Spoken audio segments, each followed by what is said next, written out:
cybersecurity. We can help you get there. Our stackable cybersecurity programs offer the flexibility to earn a higher degree at your own pace. Advance your ambition in cybersecurity at DeVry.edu.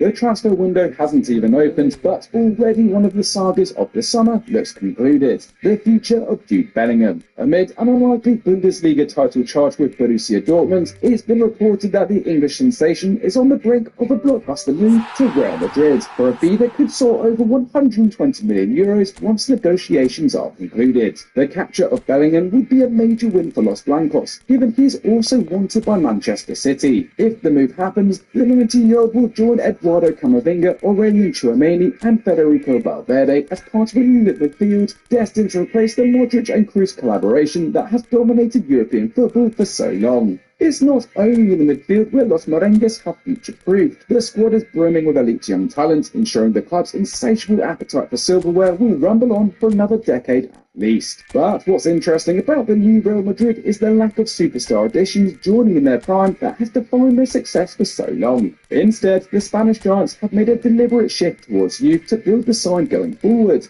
The question is, why? In this Football Daily Explained, we're digging into Real Madrid's new recruitment strategy to see how they secretly became the smartest club in Europe. No word is more synonymous with Real Madrid and transfers than Galactico. In the era of Florentino Perez, Madrid have spent big to capture the world's best players, from Figo to Beckham to Cristiano Ronaldo and Gareth Bale. Eden Hazard was arguably the last true Galactico, and the likes of Haaland or Mbappe will be labelled the same should they ever actually join. With that in mind, Galacticos will always be a part of Madrid, but the reality is that their policy of recruitment based on star power is temporarily on pause. 2018 is often considered the end of the second Galactico era. After winning an unprecedented third straight Champions League, Zinedine Zidane left the dugout, along with Cristiano Ronaldo, who signed with Juventus. 2018-19 proved to be one of Madrid's worst seasons in decades, trophyless but for the Club World Cup.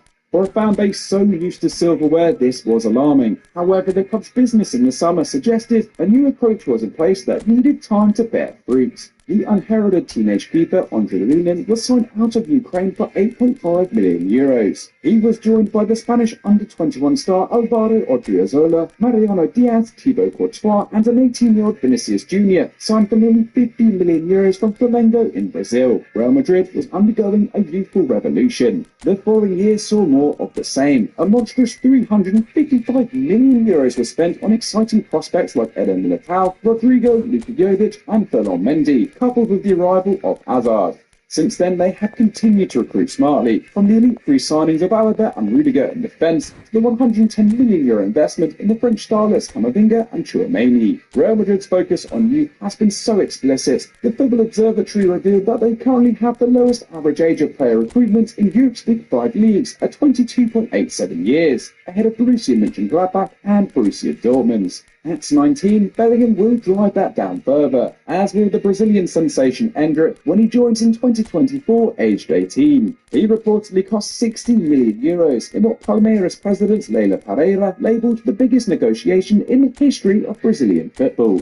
Madrid now has the 8th youngest average squad in La Liga at 27.4 years, though this figure is bloated by elder statesmen like Modric, Benzema and Kroos. Given they are all approaching the end of their careers, it won't be long before the club's youthful contingent takes centre stage. So why have Real Madrid decided to ditch the Galactico policy? After all, it was hugely successful, on and off the pitch. Nothing is more profitable than recruiting a superstar, declared Perez in 2002, and he was right. In 1999-2000, not a single home game at the Bernabeu sold out. The following season, with Luis Figo in their ranks, 18 of 19 games hit full capacity. Perez milked plenty more cash out of his Galacticos too. In 2004, he sealed a lucrative new shirt sponsorship deal with the mobile provider Siemens and ensured any new arrivals signed over their image rights to the club. Coupled with their success under Vicente Del Bosque in the early years of the Galacticos, and Madrid looked unstoppable. Their ability to snatch Cristiano Ronaldo away from Manchester United in 2009 underlines that reality.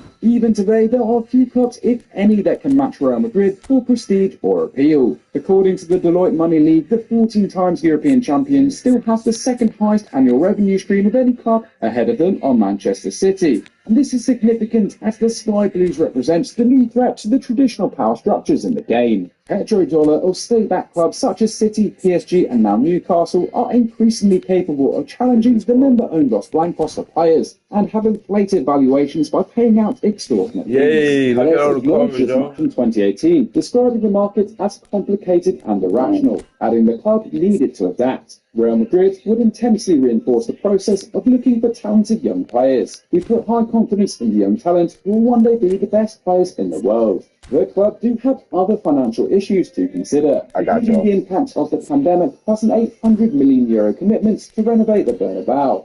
There are other reasons why the approach has declined. Big signings still carry big risks, and the failure of Eden Hazard to make any impact in the Spanish capital has been a raw point of failure. Signed for over €100 million, the broken Belgian has only just peaked over 50 La Liga appearances in 4 years at Madrid, with injuries proving a constant issue. Carlo Ancelotti is reluctant to play him at all, while Hazard has indicated he's happy to see out his contract at the club next season, worth a reported €400,000 a week. It's a disappointing conclusion to a disastrous transfer, hot on the heels of Gareth Bale running down his own lucrative deal. In the words of sport reporter Albert Majmal, after the poor results of the multi-million-dollar investments made by Real Madrid in the hiring of Hazard and Bale, Florentino Perez no longer spends money on established players, but on young promises that give them some good results. The change in transfer strategy has clearly been driven by necessity rather than ingenuity, and there is nothing particularly novel about scouting youth. Yet, what is remarkable is just how successful Real Madrid has been, not just unearthing future stars, but convincing them to join amid growing competition. Though Perez and his right-hand man Jose Angel Sanchez deserve praise, credit must go to Yuri Calafat, the club's chief scout. At Madrid since 2014, Calafat was behind the discovery of Rodrigo, Vinicius Jr., Fede Valverde, and now Endrick. He is known above all else for the relationships he builds with players and their families, constantly globe-trotting to meet potential signings to build rapport. Calafat's influence was vital to beating Chelsea and PSG to Endrick, while Vinicius Jr. has admitted choosing Los Blancos thanks to the 50-year-old's actions and his personal approach. As a Brazilian-born Spaniard, he speaks perfect Portuguese and often champions the character and traits of players from the continent of his birth. For example, in 2019, Madrid were choosing between Eder Militao or Matthias de Ligt. Calafat wanted Militao, but the Dutchman's bigger profile was deemed more suitable. Yet, as per ESPN, the humility and hard-working attitude displayed by Vinicius and Rodrigo, combined with the examples of senior players Casemiro and Marcelo, helped make Calafat's ace.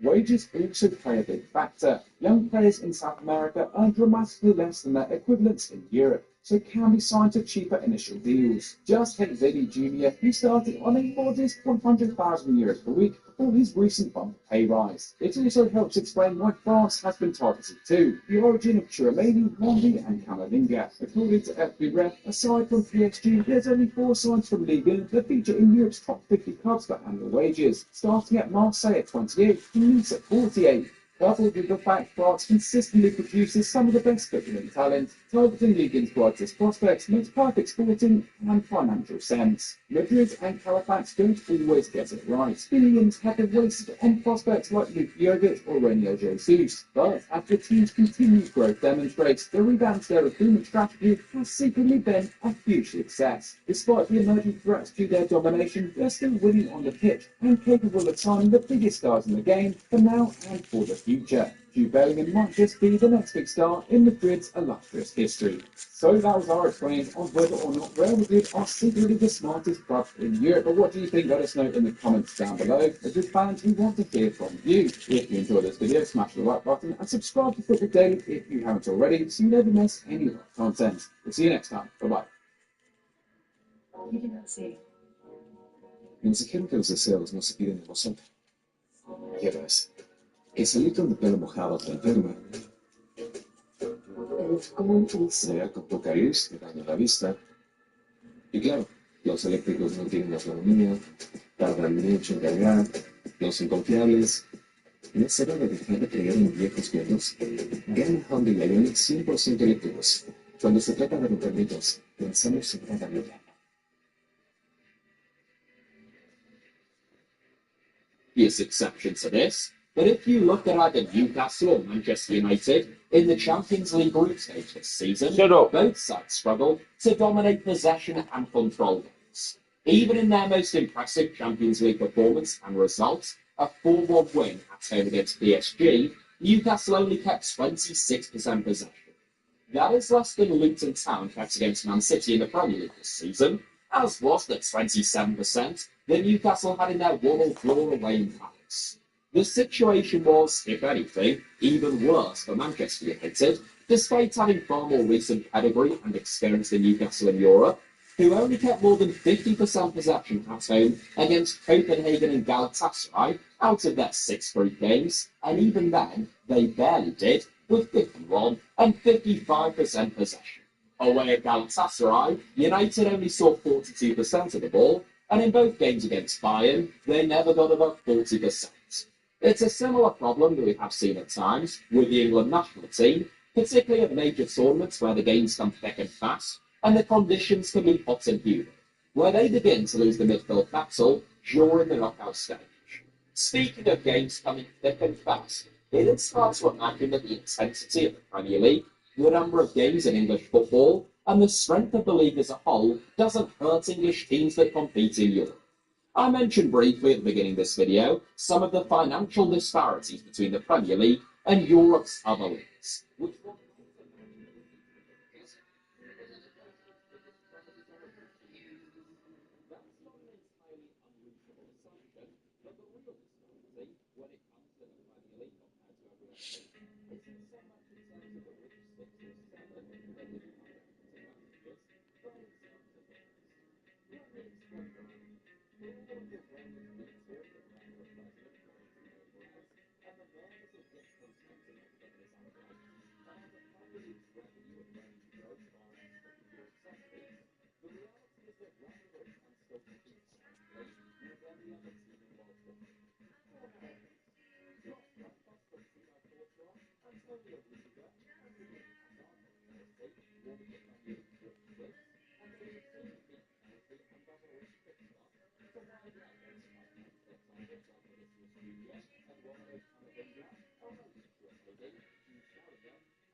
PSGs, which has been the highest in Europe for the last few years. Meanwhile, Barcelona and Bayern Munich are higher now than Arsenal seconds, and Inter might be Juventus and Atletico Madrid, all maintain weight more significantly higher than Newcastle's. Again, they're now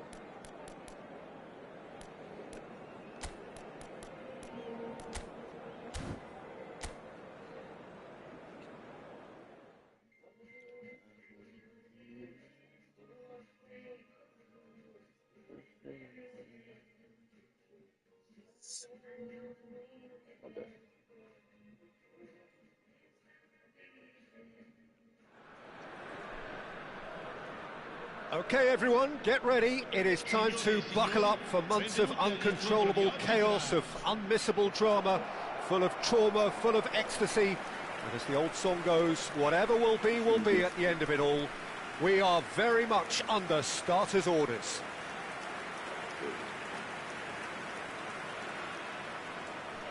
Every match day at Monza a special occasion, the mood truly upbeat. Just about ready to go then, Jim. How are you feeling about it? Yeah, people have short memories in football. It's all about this new season now. The fans are seeking a statement start, and it's all down to these players to turn up and deliver right from the off.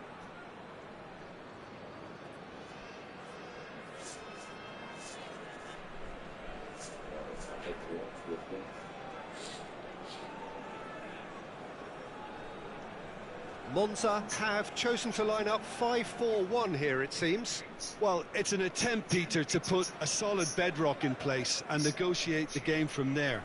If they can absorb what comes towards their box in the early stages, then the midfield can begin looking for more of the possession and can start thinking about a more probing influence on the contest. It all depends on keeping their goal intact, so they won't have to open up and indulge in taking risks at the other end.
Y'all comment down below and let me know how y'all doing today.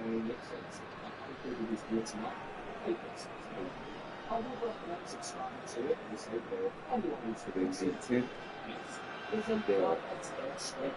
Friday.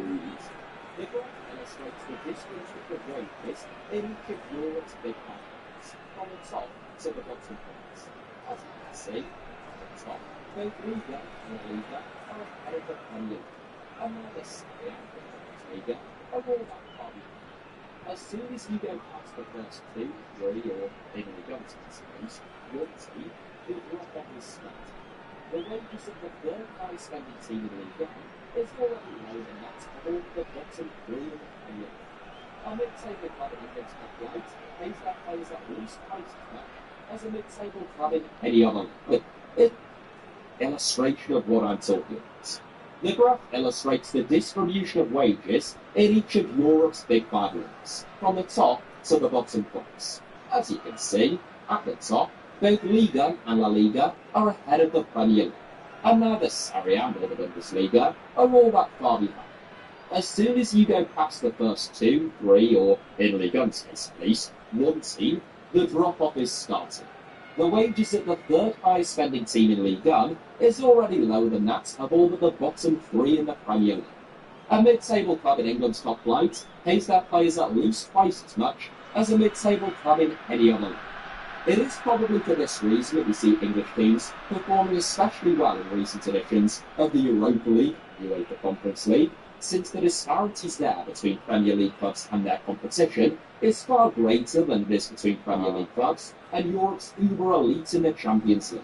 West Ham, for example, who won the Conference League last season, have a higher wage bill than European regulars like the Europa League winners Sevilla and current Bundesliga league leaders Bayer Leverkusen, and almost exactly twice the size of their actual Conference League final opponents Fiorentina. Brighton and Liverpool, both of whom topped their groups in the Europa League this season, along with West Ham, have the biggest budgets in the competition by far in Liverpool's case, and among the biggest in West Ham and even Brighton's, despite the latter being viewed as plucky underdogs and such savvy operators in England, which they are.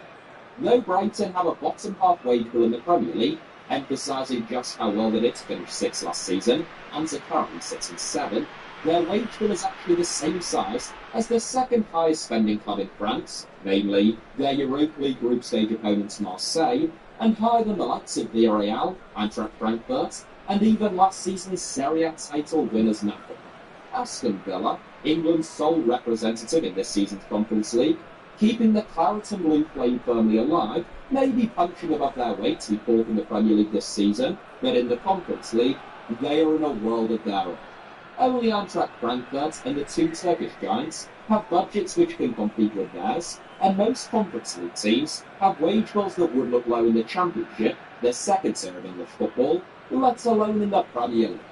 Maybe the best illustration of the disparity distribution is a comparison between the team that sits 10th, so exactly mid-table, in each of Europe's top 5 leagues. La Liga's 10th place team Getafe have a £42 million wage bill. The Bundesliga's 10th place team Hoffenheim's is £74 million. The team in 10th in Serie A is Torino, whose wage bill is £65 million. In Ligue 1, it's Lyon, who actually have the league's 4th highest wage bill of £84 million. But in the Premier League, the team in 10th is Chelsea, whose wage bill is £340 million, which is far more than the other 4 clubs all combined, and ranks joint 7th among the biggest wage bills in Europe, tied with Barcelona. Over the last 2 seasons, Chelsea are, quite literally, the highest spending football team of all time over that period of time, even when adjusted for football-specific inflation. That prompts the question, why haven't English clubs historically dominated the Europa League, having had this financial advantage, albeit not quite to the same extent, for much of the past 2 decades? To which the answer, in large part, however unsatisfying it might sound, is just that, for a very long time, English clubs didn't have the same interest in the Europa League, and particularly the UEFA Cup, as it was previously known, as clubs from pretty much everywhere else in Europe. Before foreign coaches with a better feel and affinity for the competition came into the Premier League, and particularly before winning the Conference League and the Europa League, came with qualification for the Europa League and the Champions League the following year, the Europa League or UEFA Cup was just viewed as more of an inconvenience by whichever of the rich 6 teams happened to drop into it after failing to qualify for the Champions League. Whereas a lot of European teams would rest players in domestic fixtures to keep them fresh for a UEFA Cup tie, Liverpool or Spurs might do the precise opposite, resting players in Europe ahead of a Premier League fixture. The Europa League and Conference League are major cash cows for many European clubs, but for Premier League teams, it is a drop in the ocean. My own club, Hull City, after we qualified for the Europa League, unforgivably in my opinion, rested players for a trip to Loughran because we were playing Stoke City in the Premier League at the weekend, and ended up getting knocked out of Europe for the sake, supposedly, of drawing 1-1 at home against Stoke. For fans, the idea of sacrificing a once-in-a-lifetime run in Europe, particularly for a club like little old Hull City, for the sake of 1 point in the battle for survival, is a travesty. But for the club, it was just a straightforward business decision. Even going deep in the Europa League wouldn't make up for a fraction of the revenue lost with Premier League relegation. Naturally, of course, we ended up getting knocked out of the Europa League early and getting relegated that season, so it was really the worst of all worlds. I mean, we might as well have had a go in Europe after all. There's never been a better time to switch to Spectrum. Now you can get Spectrum Internet with fast and reliable speeds for $49.99, plus advanced Wi-Fi and 1 Spectrum Mobile unlimited line free for 12 months. Visit Spectrum.com. Just finishing the lab.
It wasn't hard to.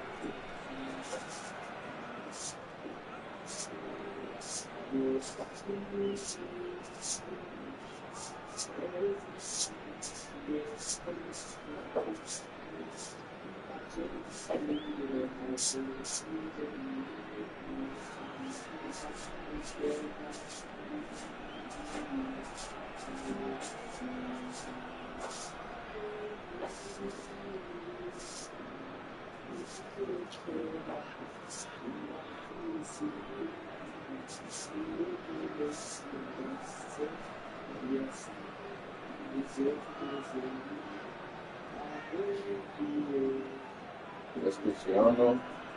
I can't have my ball do that.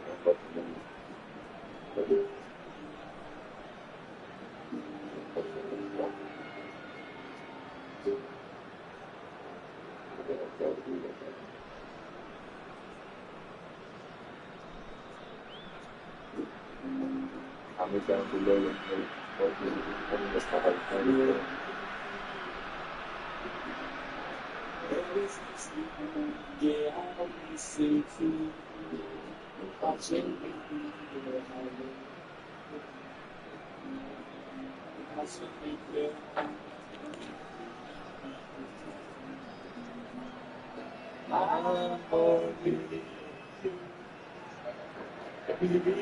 We're gonna start this match off by standing up and just get a feel and keep our control strength. I just think what's most important That was is that bad. both sides give a professional performance. Oh, shoot. In! Well, the whole idea is to start as you mean to go on, and that sets their tone beautifully. Okay, so out the gate, you gonna have to switch things up, bro. These niggas here, bro. Only took Fuck. seconds to score once the ball was recovered.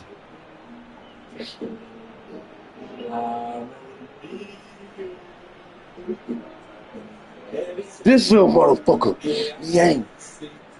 Okay. So let me tell you about Niang, bro. Niang is like fucking 20, 30 years old, bro. Don't let him fool you, bro. But that motherfucker's good, bro. He never reached his full potential. Oh, I think he was playing for freaking... I know he played for AC Milan one time, right? AC Milan one time. He played for Nice, I think. Fuck that nigga. Fuck that nigga, bro. For real, watch this. Chance to lead the counter. Nketiah had a really good go at breaking through, but ultimately he was just about kept out. Well, I appreciate the fact he's trying to make a difference, and if he carries on like that, he may well do. This nigga here. No. He's in plenty of space here. Oh, that's fabulous. I'm just gonna say it's the weed. Jeez.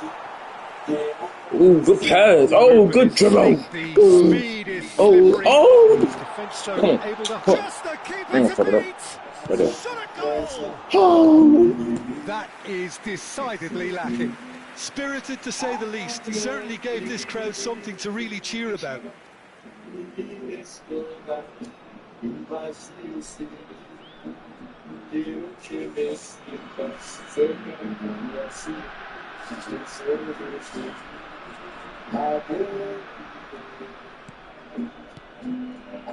Monza are already trailing here early on. They cannot afford to let this get worse. Well, bro, shut up, bro. We used to this shit. Help from the experience within. Bro, if y'all used to the Monza series, bro, y'all know we've been through worse. We've been through worse, bro. We done had to fucking sit here and learn how to play the freaking game, bro. How to freaking time our freaking runs, play with the AI, bro. We had to learn everything. Well, I wouldn't quite every freaking thing, bro. They should resort to risk-taking at this stage. There's plenty of time left yet. Leanne, get your ass up. Get your ass up, boy. Go. Well seen. Saw that coming. I'm setting them up. It's like chess, y'all. Well, they can break here.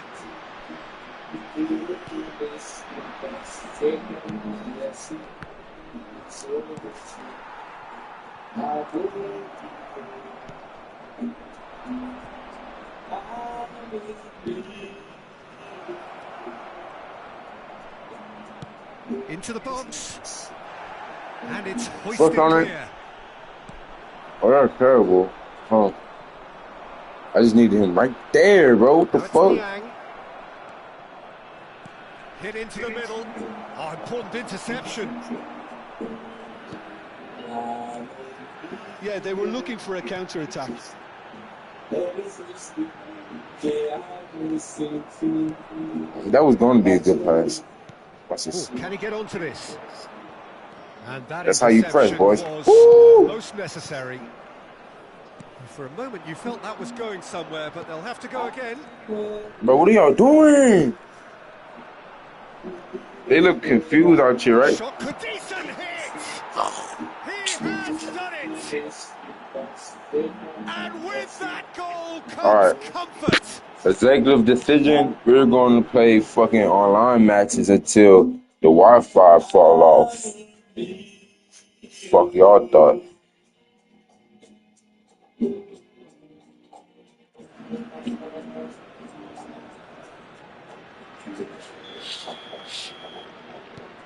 Things starting to look very comfortable. Well, at 1-0 this contest. Bro, don't touch us, bro. Put your ass down here. Put your ass down, boy. And no surprise, that's a booking.